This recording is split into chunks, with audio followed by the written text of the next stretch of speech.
حضرت ابو ہریرہ رضی اللہ تعالیٰ عنہ روایت کرتے ہیں کہ رسول اللہ صلی اللہ علیہ وسلم نے مجھے صدقۃ الفطر کی نگرانی پر مقرر فرمایا، اور ایک شخص آیا اپنے دونوں ہاتھوں سے غلہ بھرنے لگا۔ میں نے اس کو پکڑا اور کہا کہ تجھے رسول اللہ صلی اللہ علیہ وسلم کے پاس لے کر جاؤں گا۔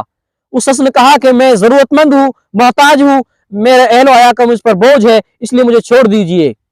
حضرت ابو ہریرہ رضی اللہ تعالیٰ عنہ نے ان کو چھوڑ دیا۔ جب صبح ہوئی تو رسول اللہ صلی اللہ علیہ وسلم نے حضرت ابو ہریرہ رضی اللہ تعالیٰ عنہ سے فرمایا کہ تمہارے قیدی کا کیا ہوا؟ حضرت ابو ہریرہ رضی اللہ تعالیٰ عنہ فرماتے ہیں کہ اللہ کے رسول، اس نے کہا کہ میں محتاج ہوں، ضرورت مند ہوں، مجھ پر میرے اہل و عیال کا بوجھ ہے، اس لیے میں نے اس کو چھوڑ دیا۔ اللہ کے رسول صلی اللہ علیہ وسلم فرمایا ابو ہریرہ، اس نے جھوٹ کہا، وہ پھر دوبارہ آئے گا۔ حضرت ابو ہریرہ رضی اللہ تعالیٰ عنہ نے اسی طاق میں لگے رہے، اور اسی طاق میں لگے رہے کہ وہ دوبارہ آئے گا۔ پھر وہ شخص دوبارہ آیا اور اپنے دونوں ہاتھوں سے غلہ بھرنے لگا۔ حضرت ابو ہریرہ نے ان کو دوبارہ پکڑا اور کہا کہ میں تمہیں رسول اللہ صلی اللہ علیہ وسلم کے پاس لے کر جاؤں گا۔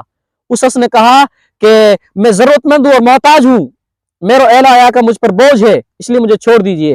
حضرت ابو ہریرہ رضی اللہ تعالیٰ عنہ فرماتے ہیں کہ میں نے اس کو چھوڑ دیا۔ اللہ کے رسول صلی اللہ علیہ وسلم جب صبح ہوئی تو مجھ سے پوچھا کہ ابو ہریرہ تمہارے قیدی کا کیا ہوا؟ حضرت ابو ہریرہ رضی اللہ تعالیٰ عنہ فرماتے ہیں کہ میں نے کہا اللہ کے رسول، اس نے یہ کہا تھا کہ میرے اوپر میرے اہل و عیال کا خرچہ ہے، بوجھ ہے، میں محتاج ہوں، ضرورت مند ہوں، اس لیے مجھے چھوڑ دیجئے۔ میں نے اس کو چھوڑ دیا۔ اللہ کے رسول نے کہا کہ وہ جھوٹ بول رہا تھا، وہ کل پھر دوبارہ آئے گا۔ حضرت ابو ہریرہ رضی اللہ تعالیٰ عنہ فرماتے ہیں کہ میں طاق میں رہا کہ وہ دوبارہ آئے گا۔ اللہ کے رسول نے فرمایا تھا کہ وہ دوبارہ آئے گا، میں اسی طاق میں لگا رہا۔ پھر تیسرے دن وہ شخص آیا، اپنے دونوں ہاتھوں سے غلہ بھرنے لگا۔ میں نے اس کو پکڑ لیا اور کہا کہ اب آخری موقع ہے، تیسری دفعہ تم آئے ہو، تم نے کہا تھا کہ میں اب نہیں آؤں گا، لیکن تم پھر بھی آئے ہو۔ اس شخص نے کہا کہ مجھے چھوڑ دیجئے، میں تمہارے لیے ایسے کلمات بتاؤں گا جس کی وجہ سے تمہارے لیے بہت نفع ہوگا۔ حضرت ابو ہریرہ رضی اللہ تعالیٰ عنہ فرماتے ہیں کہ کیا نفع ہوگا؟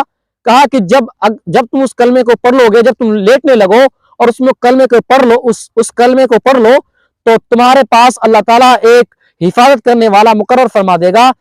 رات سے لے کے صبح تک تمہارے پاس کوئی شیطان نہیں آئے گا۔ حضرت ابو ہریرہ رضی اللہ تعالیٰ عنہ فرماتے ہیں کہ انہوں نے کہا تھا جب تم رات کو لیٹنے لگو تو آیت الکرسی پڑھ لیا کرو۔ آیت الکرسی جب تم پڑھ لیا کرو گے، اللہ تمہاری شیطان سے حفاظت فرمائے گا اور ایک فرشتہ تمہاری حفاظت کے لیے مقرر کر دے گا۔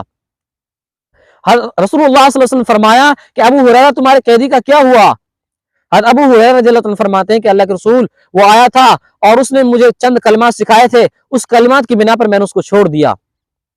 رسول اللہ صلی اللہ علیہ وسلم فرمایا تھا تو وہ جھوٹا آدمی، لیکن وہ تم سے سچ کہہ گیا۔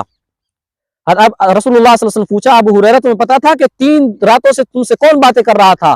ابو ہریرہ رضی اللہ عنہ فرماتے ہیں اللہ کے رسول مجھے معلوم نہیں۔ اللہ کے رسول نے فرمایا کہ وہ شیطان تھا جو 3 راتوں سے تم سے بات کر رہا تھا اور صدقات کے مال میں سے کمی کرنے کے لیے آیا تھا۔